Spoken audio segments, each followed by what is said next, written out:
ఇంత జరుగుతోంది, ఇంత నమ్మకంగా మీరు మాట్లాడుతూ ఉన్నారు. ప్రజలు స్వచ్ఛందంగా వచ్చారు, కేసీఆర్ని మళ్ళీ గెలిపించాలి, కాసాని గారిని గెలిపించడం కోసం అంతమంది వచ్చారు అని మీరు చెప్తూ ఉన్నారు. కానీ మీకంటే ముందు టికెట్ కన్ఫామ్ అయిన వ్యక్తి రంజిత్ రెడ్డి ఆకస్మికంగా పార్టీ మారి కాంగ్రెస్ పార్టీలోకి వెళ్ళారు కదా. గెలవను ఖచ్చితంగా బీఆర్ఎస్ పార్టీ ఓడిపోతుంది, ఆ పార్టీ నుంచి టికెట్ తీసుకుంటే నా ఓటమే తప్ప నాకు గెలుపు లేదు అని బలంగా నమ్మటం వల్లనే మారారంట. అది తెలుగుతల్లి, నువ్వు అడగాలి, నువ్వు అడిగి చెప్పాలి, ఆయన అడగాలి. ఎందుకు వెళ్ళినావా నువ్వు, నిజంగా ఓడిపోతాను పోయినావా, ఇంకేమైనా ఆలోచనతో పోయినావా అని మీరే అడగాలి. ఎందుకు పోయి ఉంటారు అనుకుంటున్నారు, మీ అభిప్రాయం? నాకు తెలుగుతల్లి, మీ అభిప్రాయం పార్టీలో మీరు చూసారు. నా అభిప్రాయం అంటే నేనేమంటున్నా, ఏ వ్యక్తి కానీ నువ్వు 5 సంవత్సరాలు ఇక్కడ గెలిచినావు, సీఎంతో కలిసినావు, ఏమ్మా కేటీఆర్తో కానీ కేసీఆర్ అత్యంత సన్నిహితంగా రంగారెడ్డి జిల్లా మొత్తం చేవేళ్ళ పార్లమెంట్లో మొత్తం చక్రం దింపే స్థాయికి ఎదిగినావు. నీకు ఏం లోపం? ఇప్పుడు ఎప్పుడైనా కానీ మంచి కానీ చెడు కానమ్మా. ఒక వ్యక్తి ఇప్పుడు పార్టీ ఓడిపోగానే అట్లా ఎవరు వెళ్ళిపోతారమ్మా, వాళ్ళు ఎందుకు వెళ్ళిపోయారు? అందుకుంటే నువ్వు గ్రౌండ్ రియాలిటీ ఉన్న వ్యక్తులు ఎవరు పోరు. అట్లా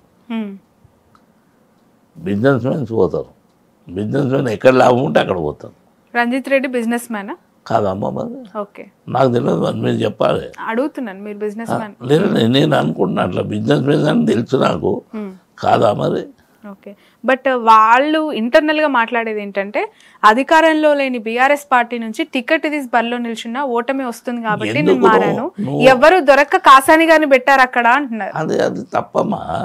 కాసాని గారి చరిత్ర నేను చెప్తా. ఇప్పుడు నేను వాళ్ళు అనుకున్నది ఎప్పుడైనా కానీ గెలుపు ఓటమి స్వీకరించవలసిన బాధ్యత లీడర్ మీద ఉంది.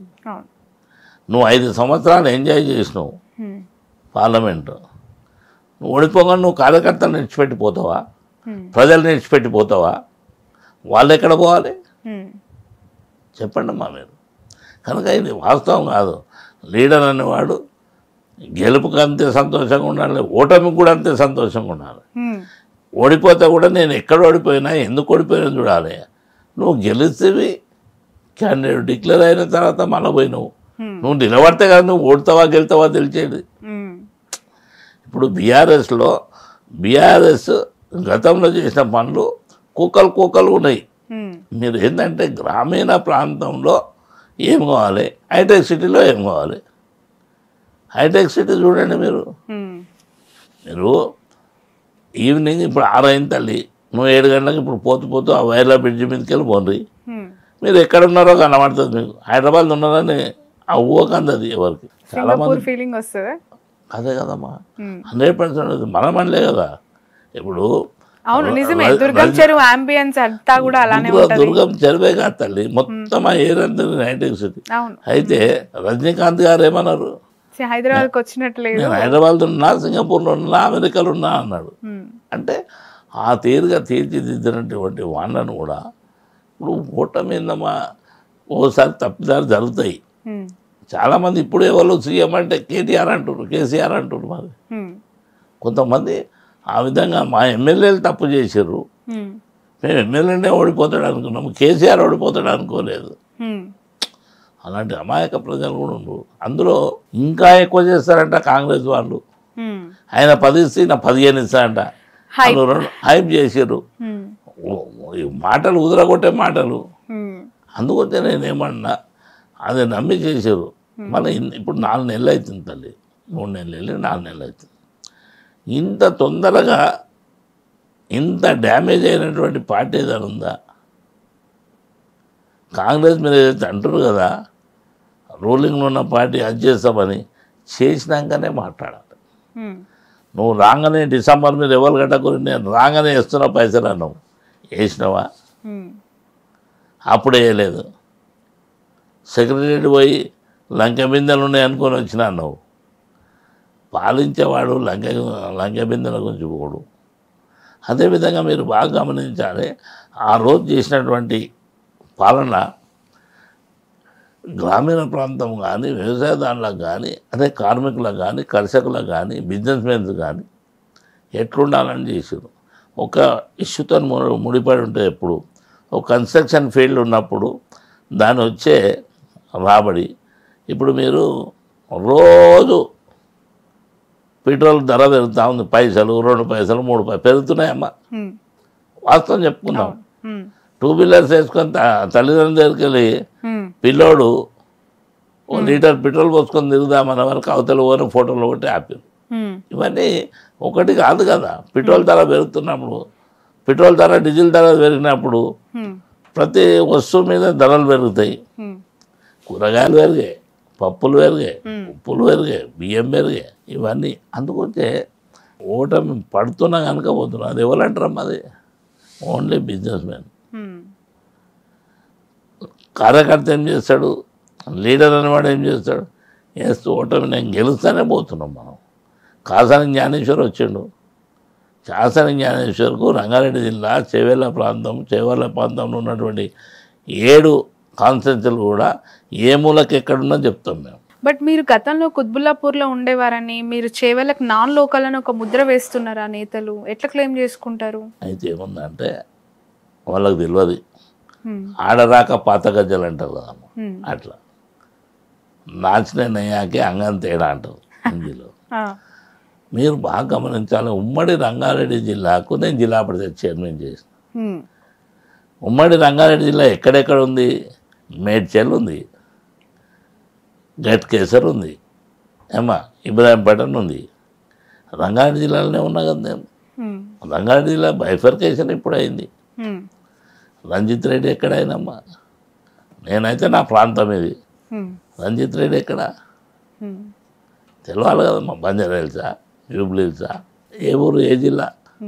చెప్పండి మీ నోటి నుంచి. నాకేం తెలుస్తుంది, మీరు చెప్పాలి. మాకు తెలిసింది ప్రత్యర్థి గురించి మీరే చెప్పాలి. మేము ఎక్కువ చెప్పొద్దమ్మా, చెప్పాలి. ఎందుకంటే మీరే కదా పోటాపోటీగా బరిలో ఉన్నది. పోటాపోటీలో మనుషులు వాళ్ళందరూ జ్ఞానేశ్వర్ గారు లోకల్ కాదు అంటే నేను చెప్తున్నా తల్లి. లేకపోతే నేను ఎప్పుడు అడగను. మీరు లోకల్ అంటున్నారు, మరి ఆయన ఎక్కడ? ఆయన ఎట్లా నాన్ లోకల్ అవుతారు? మీరు కూడా క్లెయిమ్ చేయాలి కదా. వరంగల్ కదా తల్లి. ఓకే, కనుకోమ్మా. ఇప్పుడు టెలిఫోన్ చేయి, అలా ఊరేదో చెప్తాడు. కనుక అది కాదమ్మా. ఇప్పుడు జనము పిల్లి కళ్ళు మూసుకొని పాలు తాగుతుంటే ప్రపంచం అంతా కళ్ళు మూసుకుంది అంటే తప్పమ్మా అది. కనుక వాస్తవం ఉంటుంది, పనే ఉంటుంది. అందుకే ఎలక్షన్స్ లోపల ఎవరి పనితనం ఏందనేది తేలిపోతుంది రేపు. రైట్. ఇప్పుడు బీజేపీ నుంచి కొండా విశ్వేశ్వరరెడ్డి గారు ఉన్నారు, బీఆర్ఎస్ నుంచి కాసాని జ్ఞానేశ్వర్ గారు, కాంగ్రెస్ నుంచి రంజిత్ రెడ్డి గారు ఉన్నారు. ఆ 2 పార్టీలలో మీకు ప్రధాన ప్రత్యర్థి పార్టీ ఏది? బలమైన ప్రత్యర్థి ఎవరు? నాకైతే దరిదాపులా కనబడతలేరు వాళ్ళు ఇద్దరు. నాకు అసలు ఎవరు లేరంటారు? లేదు తల్లి, మీకు వాస్తవాలు ఎక్కువ రోజులు. ఒక సభకి జనాలు వచ్చినంత మాత్రాన అంత ఓవర్ కాన్ఫిడెన్స్ అనుకోవచ్చు. నేను ఏమంటున్నా బాగా మరి నేను ఆ సభల గురించి మాట్లాడతలేను. మళ్ళీ నా సభల గురించి మాట్లాడతలేవు. నేను చేసినటువంటి పనుల గురించి ఆలోచన చేస్తున్నా. నేను గతంలో 20-30 సంవత్సరాల కింద చేసిన పనులు ఇప్పటికీ జప్తు పెట్టుకొని, ఎట్లయితే నా పేరు డిక్లేర్ కాగానే కొన్ని వందల టెలివిజన్ ఉపాధ్యాయ లోకం నాకు ఆశీర్వదిస్తూ, అంటే నేను చేసిన పనులు. అందుగురించి ఆ రోజు చెక్ డ్యామ్లు కానీ, మౌలిక సదుపాయాల గురించి కానీ, గ్రామాల్లో కానీ, బిల్డింగ్స్ కానీ, సీసీరోడ్లు చాలా ఉన్నాయి. అంటే నేనేమంటున్నా, ఎవరు నాకు పోటీ అంటే నాకైతే ఇప్పటివరకు అర్థం కాలేదు. కానీ మీరు పోటీ కాదు, అసలు నాకు ప్రత్యర్థులు కనిపిస్తలేరని చెప్తున్నారు కదా జ్ఞానేశ్వర్ గారు. బట్ ముఖ్యమంత్రి రేవంత్ రెడ్డి నిన్న ఒక మాట అన్నారు, మీరు విన్నారో లేదో? బీఆర్ఎస్ బీజేపీ దగ్గర సుపారీ తీసుకొని డమ్మీ క్యాండిడేట్లని ఎంపీగా దింపింది బరిలోకి. అందులో ఒకరు కాసాని జ్ఞానేశ్వర్, ఒకరు రాగడి లక్ష్మారెడ్డి, అక్కడ చూస్తే ఎమ్మెల్యేగా ఉన్న ఒక పద్మారావు, వీళ్ళంతా డమ్మీ క్యాండిడేట్లని ఆయన చెప్తున్నారు. నేను ఏమంటున్నామా, అందుగురించి చూపారంటే మాకు తెలియదు ఏందో, అది రేవంత్ రెడ్డికే తెలుసు. ఓటుకునే కేసు మీకు తెలుసు. పట్టుబడి ఎవరు చుపారీ అని పోయారు? డమ్మీ క్యాండిడేట్ నేను చేసినప్పుడు ఆయన ఏమున్నాడో తెలుసుకోమను ఫస్ట్. అసలు జ్ఞానేశ్వర్ వ్యక్తిగత వ్యవస్థ ఏముందో తెలుసుకోమను. నేను 93 కులాలను ఏకం చేసిన, 96 కులాలతో పార్టీ పెట్టిన, రీజనల్ పార్టీ. శ్రీకాకుళం నుంచి ఆదిలాబాద్ వరకు బస్సుతోనే తిరిగిన అన్ని ప్రాంతాలు. ఇప్పటికి కూడా డమ్మీ క్యాండిడేట్ అంటే నీకు రేపు ఎలక్షన్ తెలుస్తుంది. డమ్మీ క్యాండిడేట్ అంటే నేను ఏమంటున్నా, రేవంత్ రెడ్డి గారిని నిలబడను నాతోనే అంటున్నా. సీఎంను నేను డైరెక్ట్ ఆఫర్ చేస్తున్నా, చెవెల నిలబడను, తేలిపోతుంది నీతో ఎవరు డమ్మి క్యాండిడేట్ అనేది. రంజిత్ రెడ్డి డమ్మి క్యాండిడేటా, విశ్వేశ్వరరెడ్డి డమ్మి క్యాండిడేటా, నువ్వు ఎవరికి సపోర్ట్ చేస్తున్నావు?